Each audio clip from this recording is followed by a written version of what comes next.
Hey, it's your old buddy, Dr. Grouchy Orloff here, coming at you live here on the Grouchy Orloff Inspirational Network. Once again, ladies and gentlemen, when the darkness falls, when the shadows become deep and black, the silent pall of evil settles upon the earth. Who dares to search? Who dares to see what walks in the night?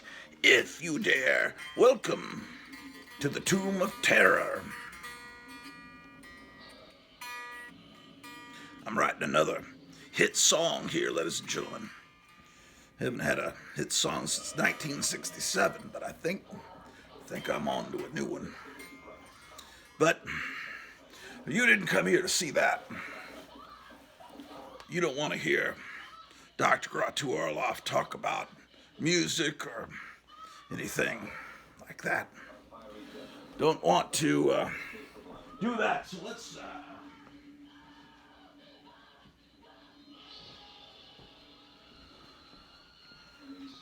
so let's get down to business, ladies and gentlemen. Well, this morning I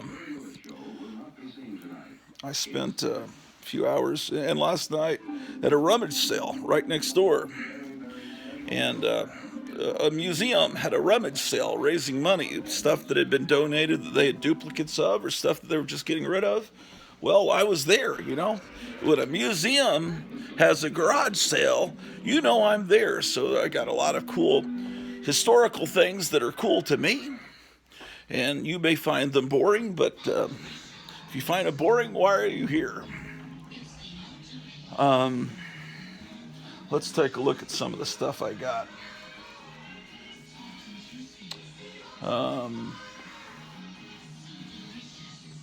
You might enjoy this, actually. Well, once again, this is going to be a much more upbeat episode than last time. We will, this is actually some pretty cool stuff I got here. Tonight I'm going to have a redo of my birthday party, because the last birthday party kind of disintegrated into a rant and rave, and I was upset about my feelings had been hurt, and I pouted for a while, and then some friends came on, and then I was lectured about geopolitical politics, that I should never vote, and I should be, I don't know, just, but,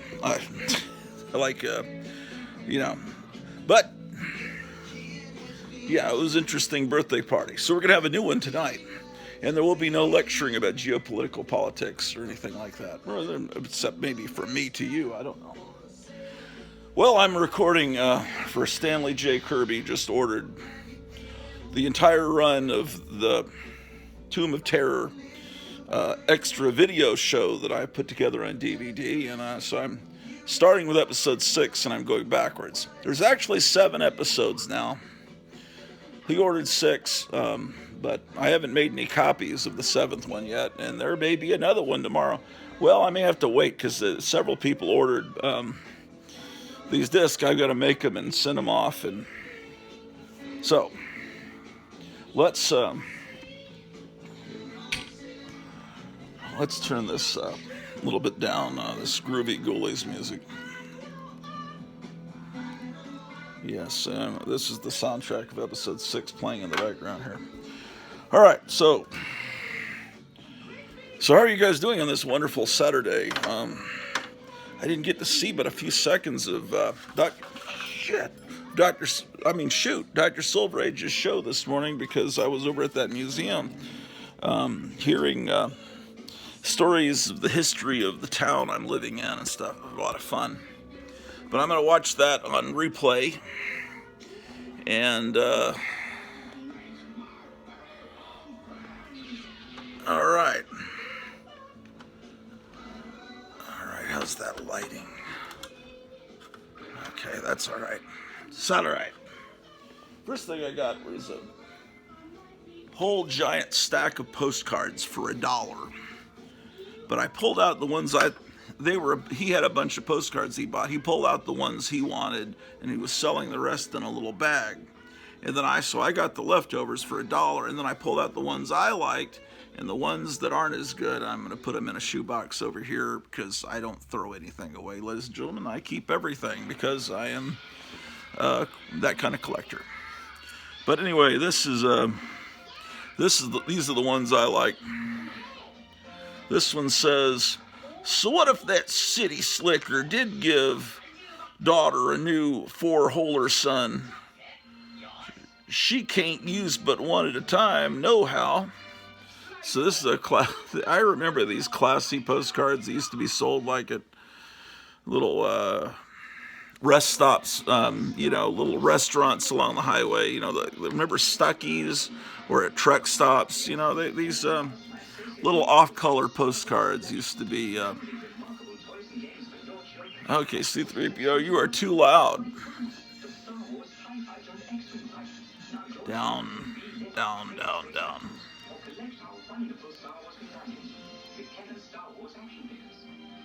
Okay. Yeah, some of these are a little bit racy. I just said, and now the breaststroke.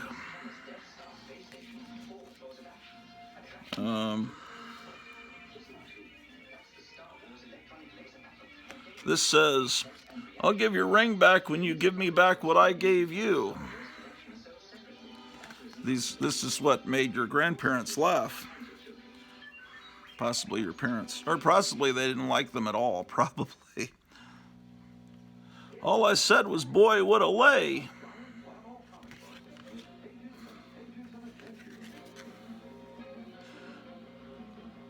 I caught the fish, but the boat got away. Now this one's got writing on the back and a stamp. I thought I brought my atomic magnifier. Oh, I did. I have my atomic magnifier. This is sent to someone in, it looks like Kicksville, Missouri. I don't think that's Kicksville. It looks like they live at 209 West Normal Street in Kicksville, Missouri. I don't know. Somehow they have a zip code, so it's 1994. Oh, that's no fun. 1994. That's not old at all. That's very depressing. It says, well, I guess I'll go to bed. It's not my money he's after. Okay. I like these kind of postcards that show states and all their attractions. These are blank postcards. Like those comic books with blank covers you guys all love. Well, there's no telling what you could draw on this. I got several of these blank postcards in there. There are two kinds of people who wear Calvins. Those who want to remember, and those who want to forget. Calvin Klein jeans. Here's the Alamo. When was this sent? Oh, this is recent. It's from 1997. It's the same person. Yeah, I've met a cousin here for a 4-day weekend. We've seen lots of historical sites and seen beautiful gardens. I'll fly back to something, anyway, whatever it says. Well, the Alamo, this is what we think of as the Alamo now, but it was actually a big complex. This was just the chapel part. I mean, it was a big over about right, if you imagine the postcard kept going, right about here is where Davy Crockett died. There was a fence. Davy Crockett did not die heroically up on top, so anyway. And the Alamo was a complete wreck after the battle. All this part was gone. This was restored back on in the early part of the 20th century because it didn't even have a roof. And they wanted to put a roof on it so they could make it into a museum. So they had to restore this part just, I think, for the roof to hold or something like that. I'm probably completely wrong. Here's the Garden of the Gods. Looks pretty cool. This is good. In case of air raid, Dive in here. It's never been hit yet. This is the kind of thing you frame and you put in your restroom in order to have a really classy restroom. Another blank postcard. Here's some photographs. Must be a windy day in this picture. Look at this guy's hair blowing.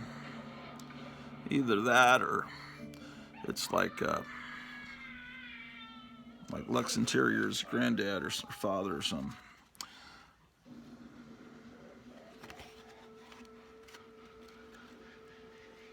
Yes, indeed.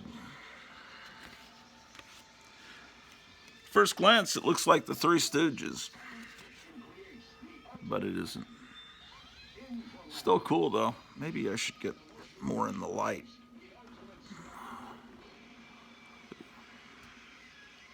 Is that better? How about that? Greetings from Arlington Heights, Illinois. Here's my wife likes Garfield. And this looks like our cat Alan. So, wow, those are pretty incredible. We're already 11 minutes and 22 seconds in, and you're still here. This is the 1954 Atlas of the county. And in here, you can see, well, kind of looks like this, you know. This damn thing is too fun. Son of a bitch.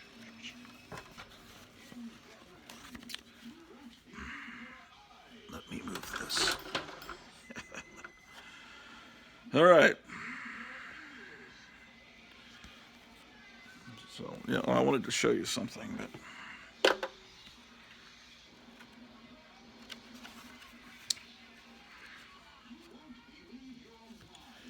I like this, that ad there at the top for United grocery stores. I think that's a cool little thing.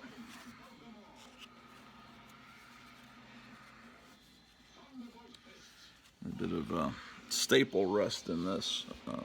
There's Ready Kilowatt.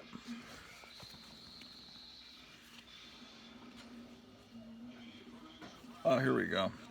This is the house that we're in.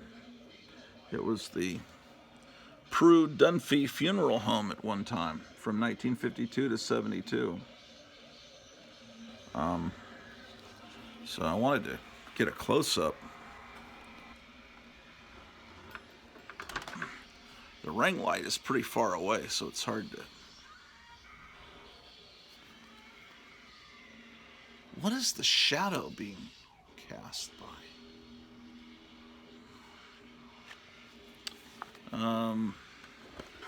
Hold on. Maybe I'll put you over here.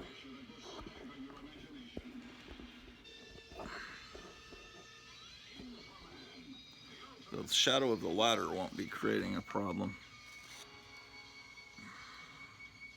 That's what the house looked like in 1954.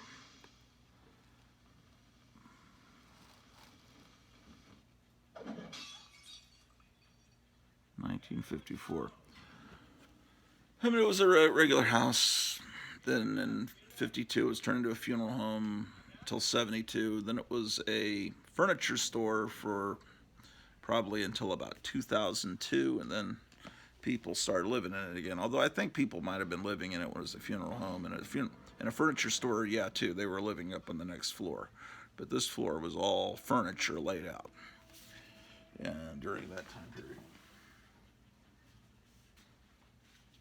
What else would be interesting to you? The local theater near here, where I will see Guardians of the Galaxy in a couple of weeks. It was built in the very late 1800s, and then in the early 20th century, it was turned into a silent movie theater, and it played movies until 1975, maybe, and then it was turned into a... forget what kind of store it was turned into. Anyway, about 15 years ago, it was converted back into a movie theater, and it's kind of run by the community, and they'll get movies, but it's only open 3 days a week, and they'll only run the movies one time a night. There's Friday, Saturday, and Sunday. Sunday's a matinee. But then, it was open. This is okay. I've got little. These are little mailer. They mailed these to people around, I guess, in the county, so they know what's coming up at the theater. And based on this, I will give you a guess. Okay. I'll show you. Now, when the date on this. Now, I'm sure it's, second run theaters, so these movies might have been a few months old, but you'll see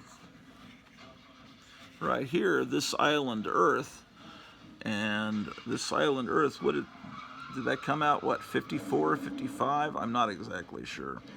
But based on these movies, quick internet search will let you kind of know when this. I think This Island Earth is the movie on here that is the most appeal to me, although I'm sure they're all great movies. That's the one, of course, that's a genre movie. Let's see what this one has. I mean, I just got these. I haven't really even looked at them in great detail yet. This is a Jane Russell movie. I'm trying to think if I was in the 1950s, what nights would I go to the movies? I'd probably go see Strategic Air Command. I would probably go see the Jane Russell movie, Underwater. So,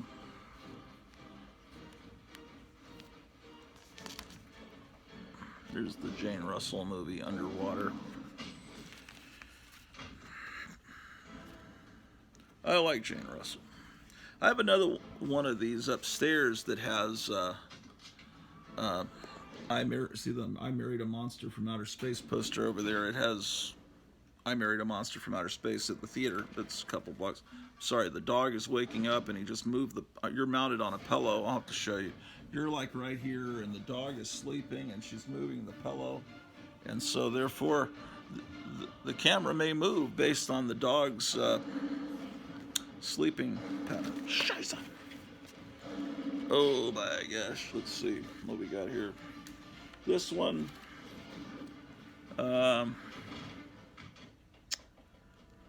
Yeah. What's good at the theater? The Egyptian, okay. Demetrius and the Gladiators. Bridges at Toko-Ri. Pirates of Tripoli with a Disney Cartoon Festival. Anyway, I'll give you. There's no big horror movies or genre, science fiction or whatever kind of movies on this particular one. This being doesn't tell you the month. This one,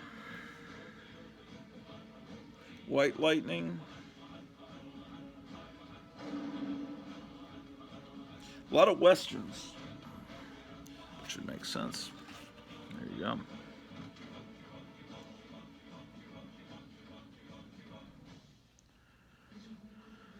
So, I got all kinds of stuff. Altogether, I bought an unbelievable amount of stuff. I got I hardly spent any money at all. Here's the telephone directory. What year is it from? 1967.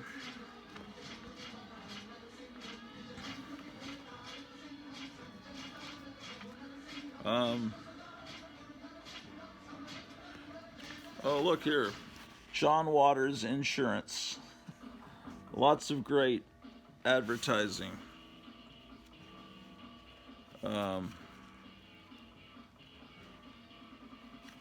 Look at this. It has good food and good service. Beautiful ads. These ads are tremendous.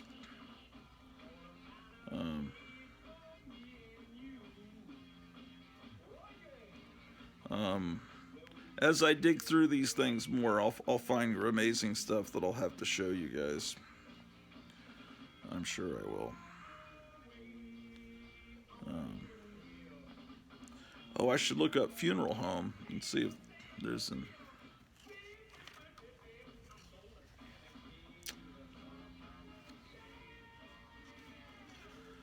Yeah, so tonight, make sure you come to the live birthday party.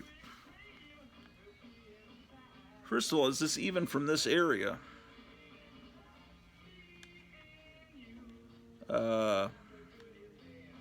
I don't even think this is from this area, which is probably why they were getting rid of it at the museum, because they only want stuff that applies to this local community, and when people donate other stuff, they get rid of it.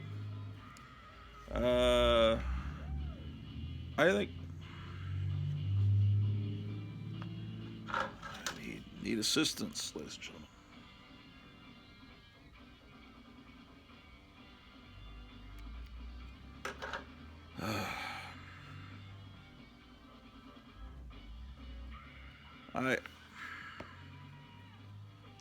This does not cater to the town. This does not have the town that I'm in it.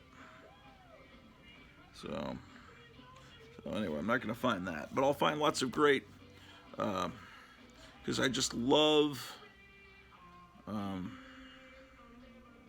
the design of the advertisements of that time period. So I'll put the telephone directory. Oh boy, got to stand up again live on television. Ow. Let's put this over here, ladies and gentlemen, next to the telephone. Okay, what else did I get?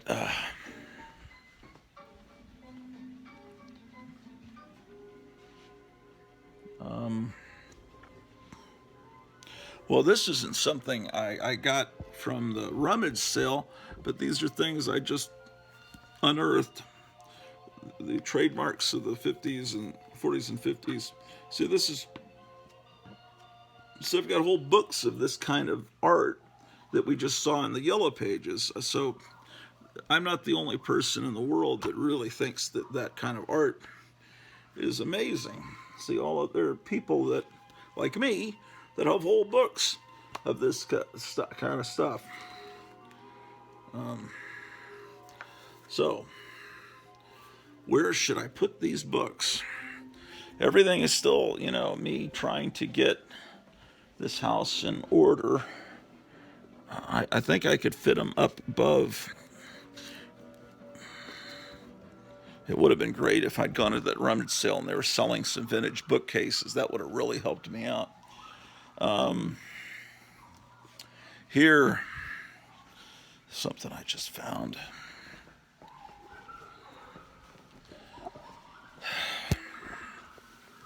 And that's, I bought them years ago, but I just found them.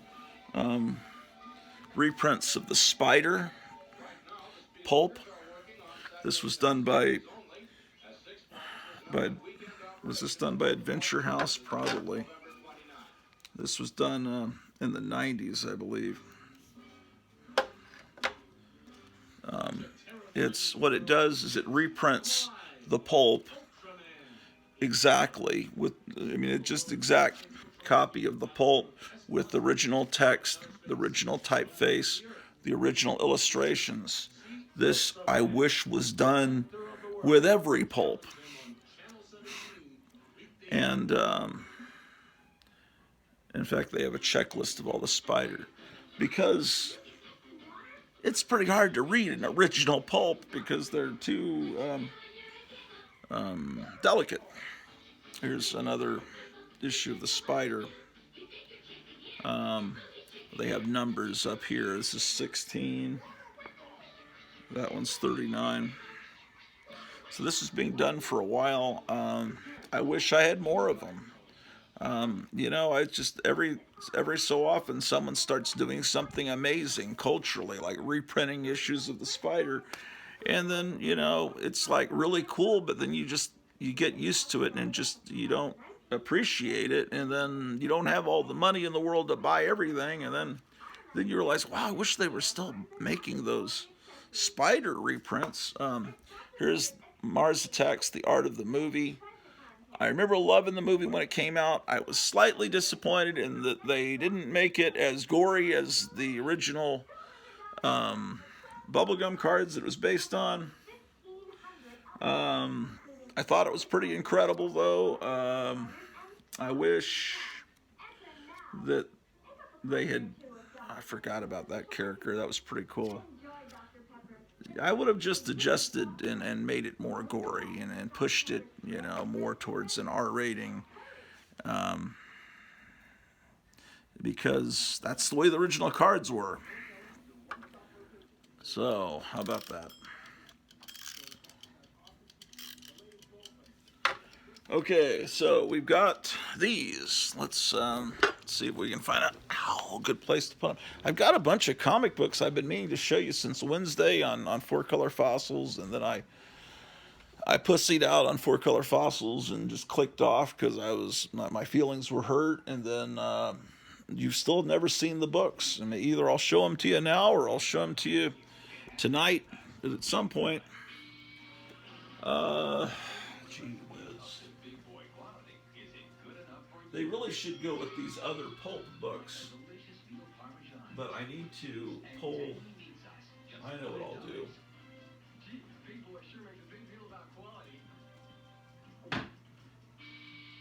I'll pull a book out and put it somewhere else. I'll pull out this Marvel First World War II Superheroes book. So I can...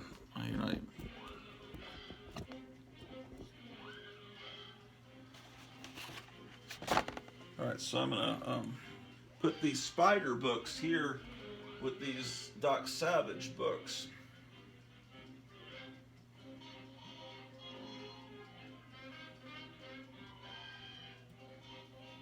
Gotta move all these nutty mads that are in the way of putting books back. Yeah, I've got some Shadow books, Doc Savage, and High Adventure that were all printed in this format where they're reprinting the old...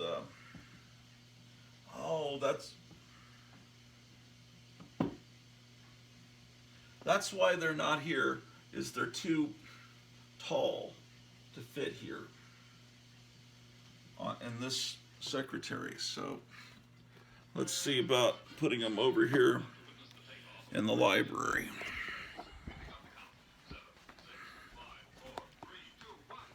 I try to remember all the other stuff I got at the rummage sale.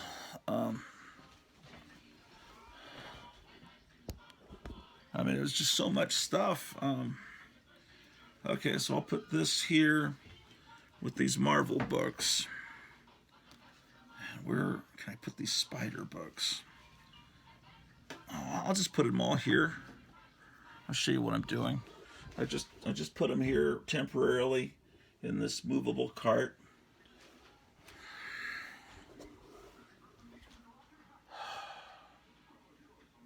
Hold on a second.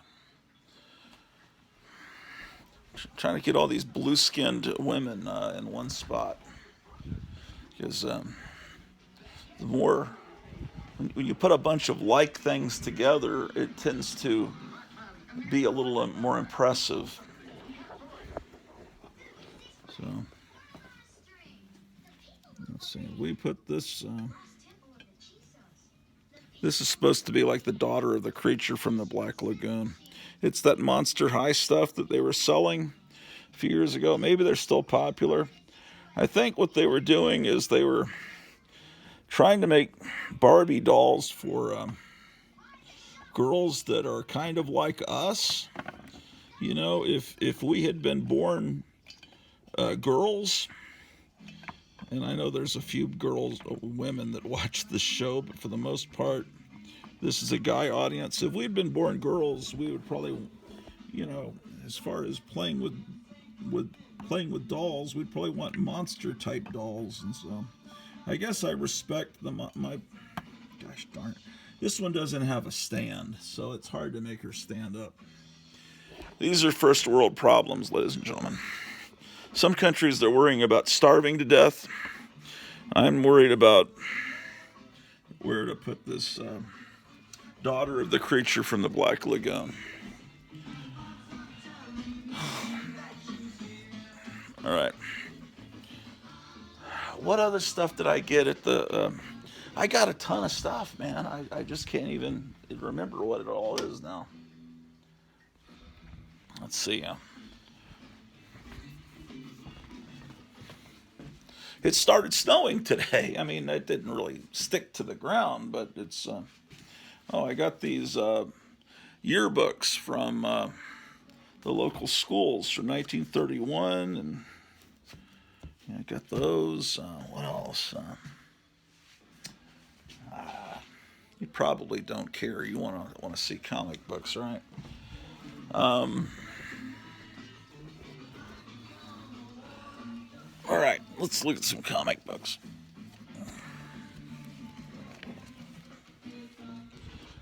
And I'll just, whenever I make my show, you're going to be hearing this stuff in the background, which is the other show that I've created that is not on. I got a bunch of newspapers. That's another thing I got.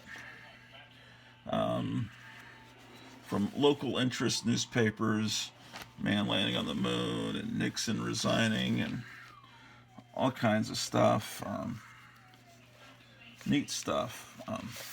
Oh, shit, I almost knocked it all down. Anyway. Crap. Lots of cool stuff. Oh, shit. All right, let's look at comic books.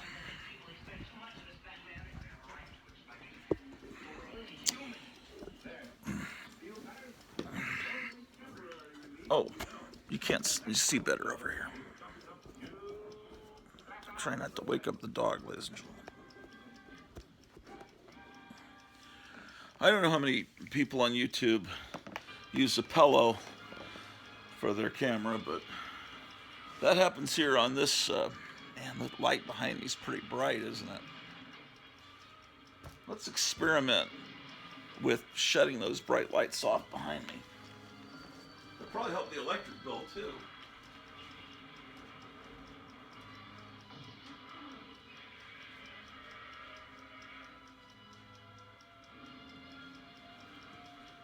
I got stuff that means something. Let's see how this looks. Yeah, this is going to be all right. This is this pen is Lucky Lane's bowling alley. And so why do I care about that? Well, the guy that ran the bowling alley used to also run the furniture store here, and he used to live here up above the furniture store. And that guy's still alive. He's 102 years old, a few blocks away in a rest home, and they say he's perfectly lucid. And my wife and I keep talking about going over there, talking to him, interviewing him, because he lived here for a good several decades. So, how about that?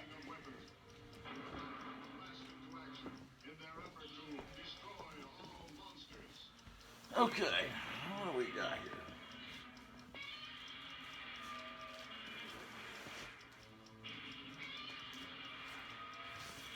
I got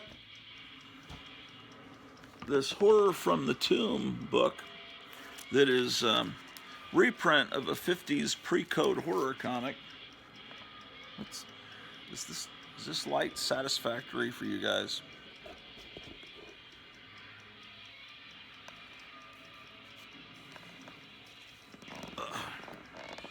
Anyway.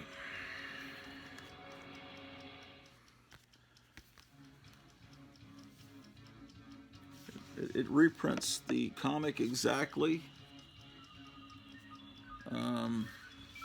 including the advertising.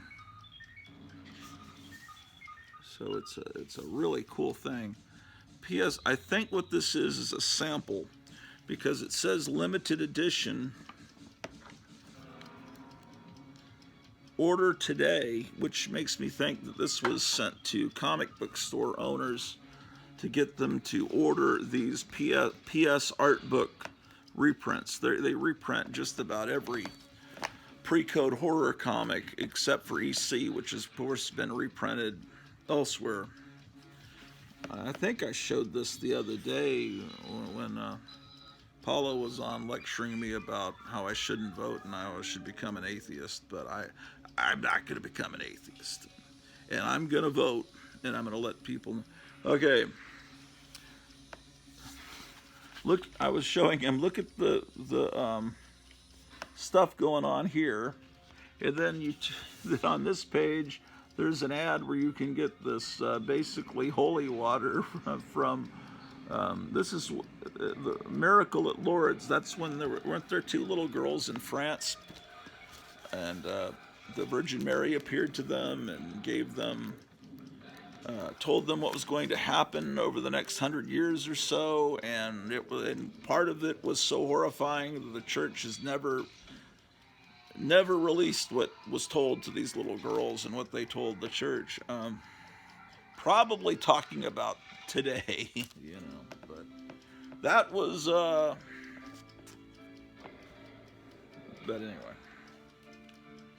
They weren't selling holy water in comic books when I was a kid, but I was born too late, ladies and gentlemen. Okay.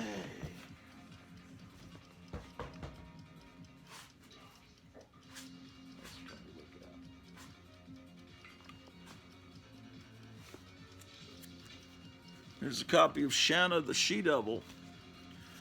I'm blocking all the light, aren't I?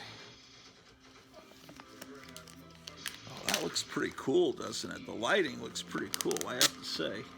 Especially that light there, that looks pretty cool.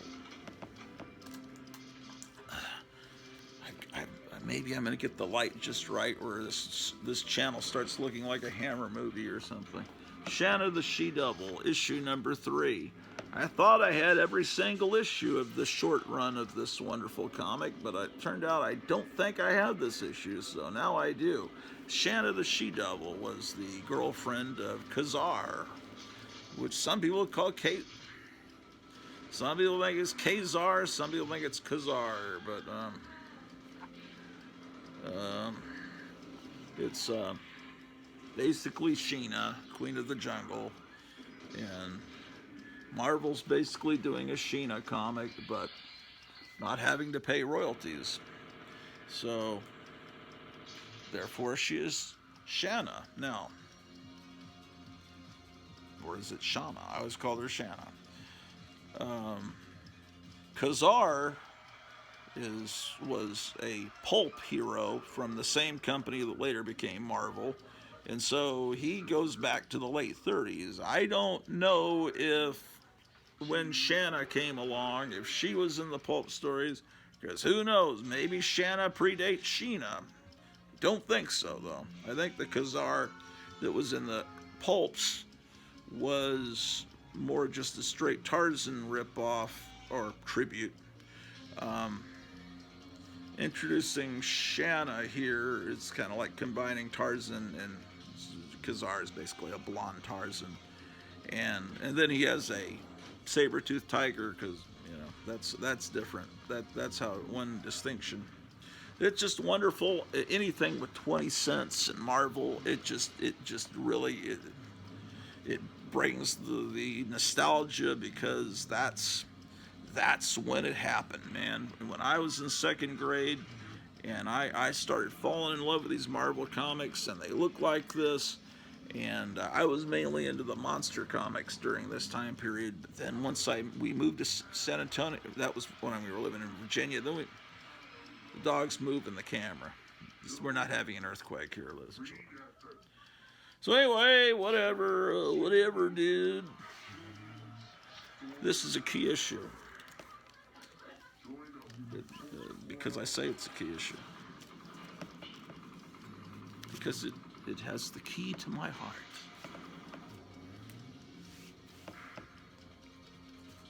I apparently upset people when I make fun of the term key issue, to the point where I was watching the video and someone starts going, key issue, key issue, key issue. I hear people say that they don't like the term key issue. Well, this is a key issue. It's like, hey, I'm just a crank man on the internet.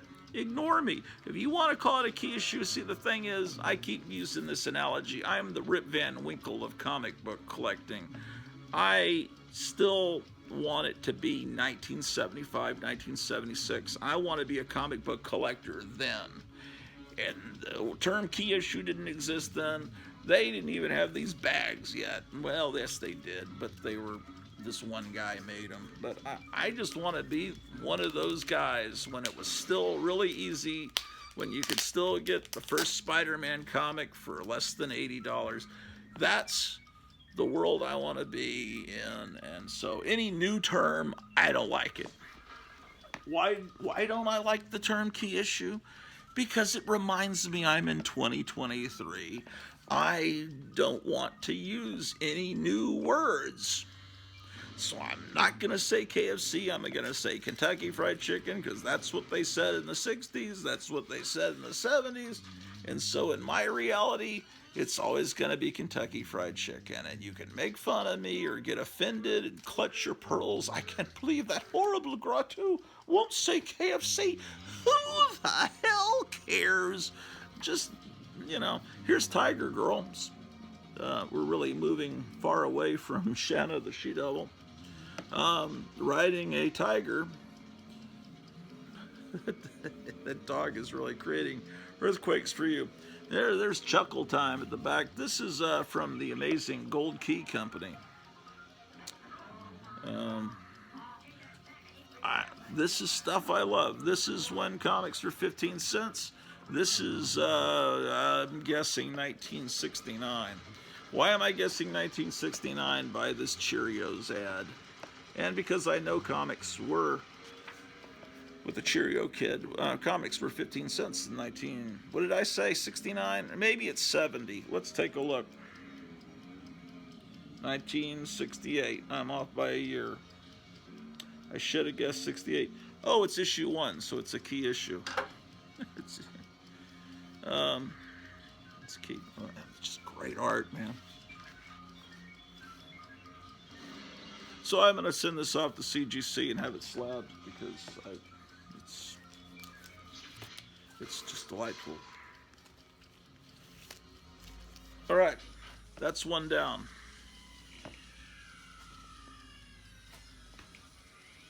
It's Unknown Worlds, number 44.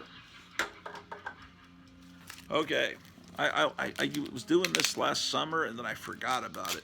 I used to play this guessing game where I'd look at a comic and the cover, and then I'd open it up and I'd guess when it came out. But I'm not just guessing the year, I want to guess the month. So, first clue, it's 12 cents. So we know it's between, late 1961 and, 68? Ooh, I better turn that sound down. It's a Susie and the Banshees song, and that will get me a copyright claim. Come on, go down, sound. Oh, I'm probably already effed. Come on, man. I don't think you can play more than a few seconds of a song on YouTube without the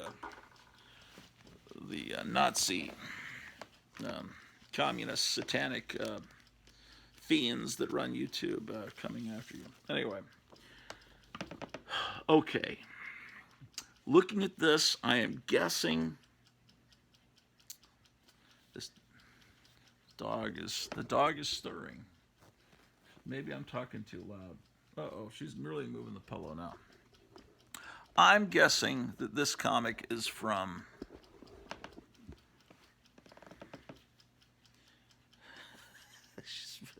I'm guessing it's from, I'm going to say October of 1964.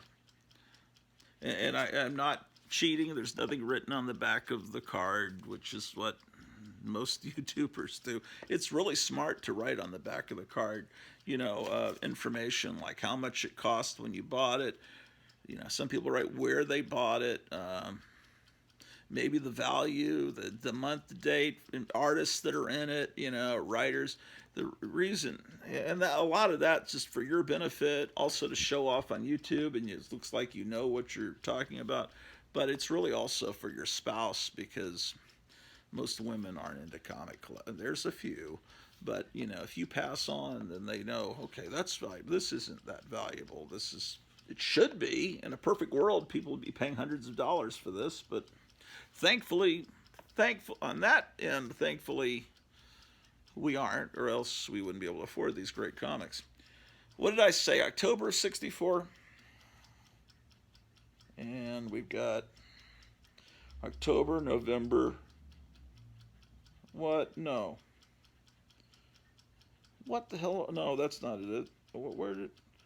Oh, December, January 1965. Number 44, December, January 1965.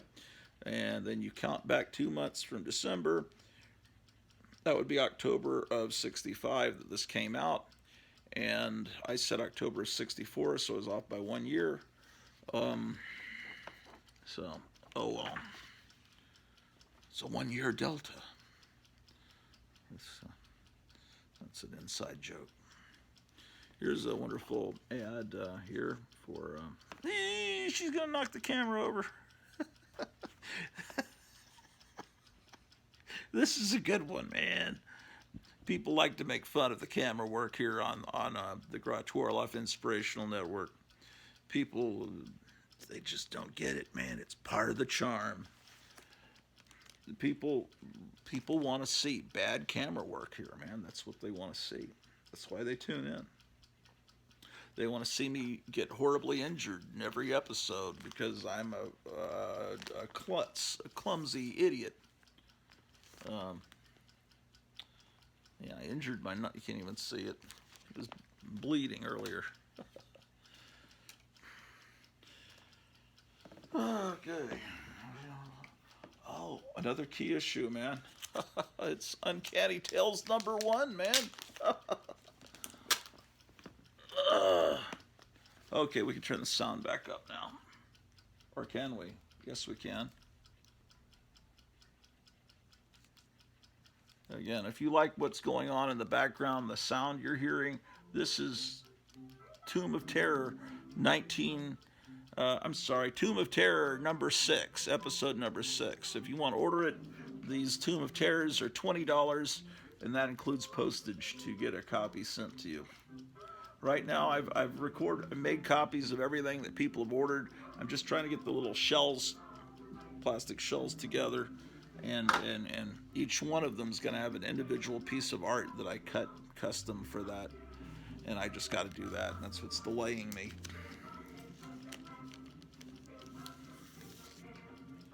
Okay, so 20 cents.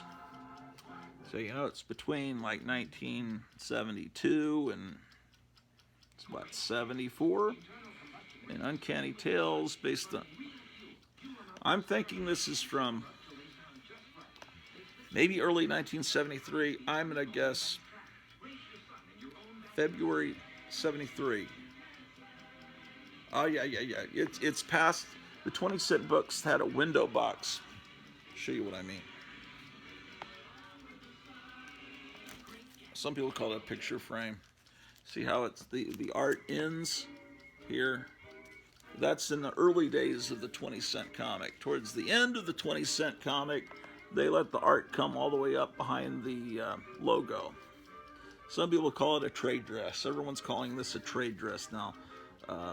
I call it a logo. I've always called it a logo. Trade dress technically is not just this. That's the trade dress.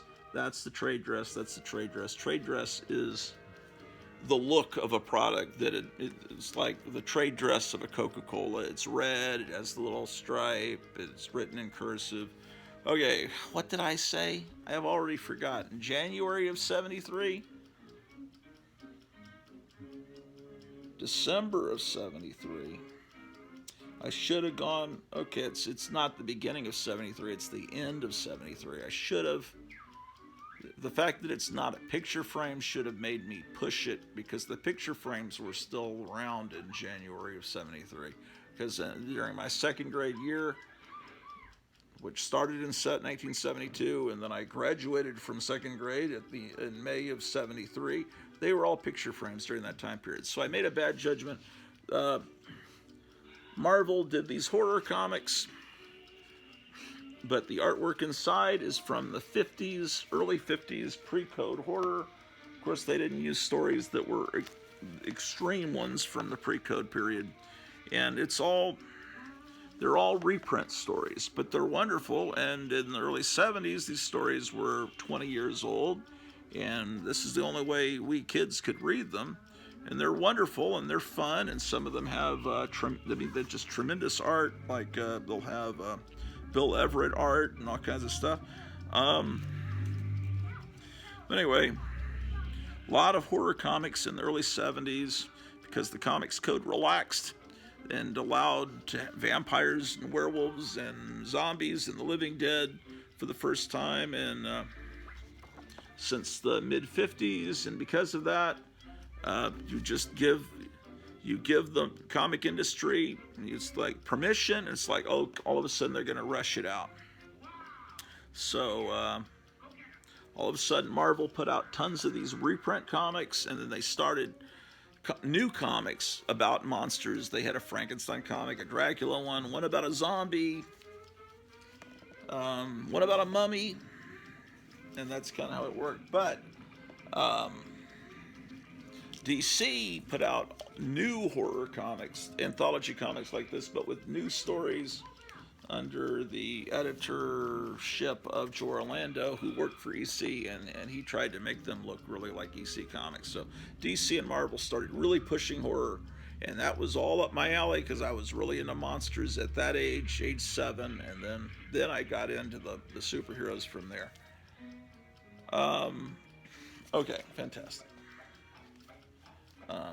It's just the way that, the comic publishers are kind of these shady people, and it's like the movie industry gets permission, they start pushing the limits, like in Planet of the Apes, the astronauts take off their clothes and you see their rear ends when they're jumping in the water. You could have never done that the decade before, and then they just start putting a little bit more nudity here and there in movies, and then Bonnie and Clyde, just a complete gore fest, and then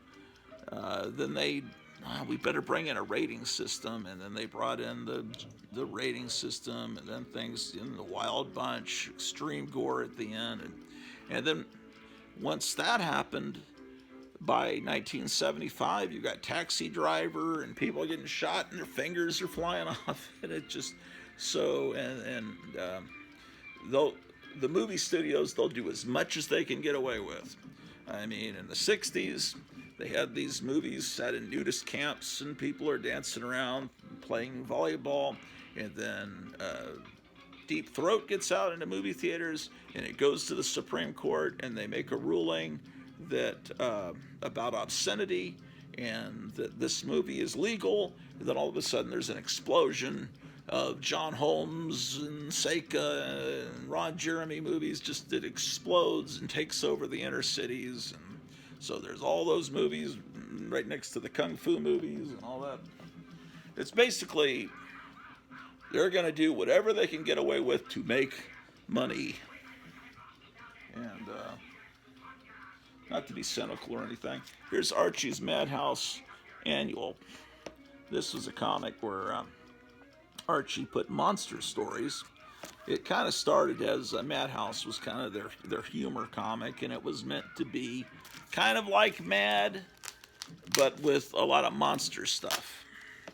So they were kind of, Mad was a huge phenomenon and sold well, and monsters sold well, so they figure, let's just combine the two.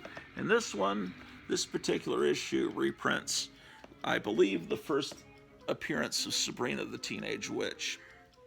Oh, and we've got to guess when it came out. Okay, well, I think Sabrina the Teenage Witch, did she start in 63 or 64? She predated Samantha and Bewitched.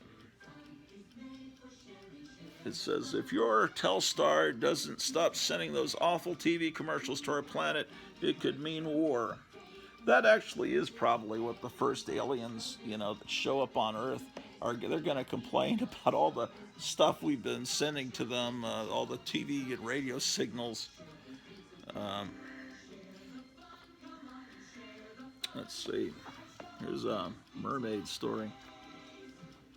Let's see. Yeah, really cool stuff.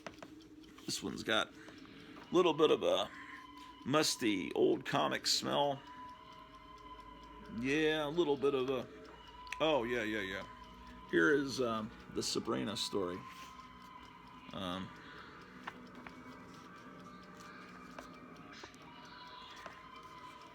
Really great. I don't know if this is a reprint of the first or the second Sabrina story. I mean, I could look it up on. This is great. Look at this.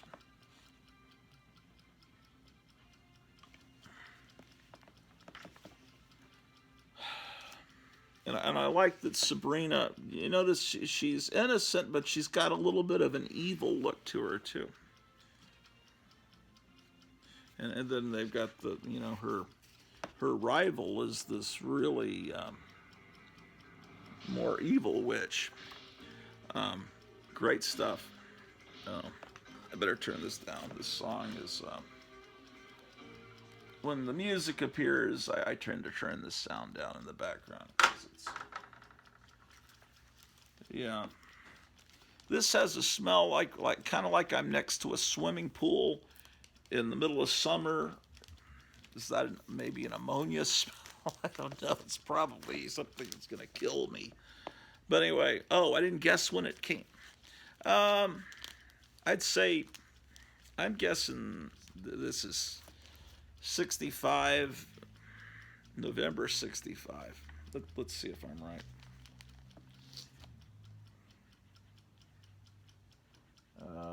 Madhouse Annual number 3, 1965-66 edition. Doesn't have a month.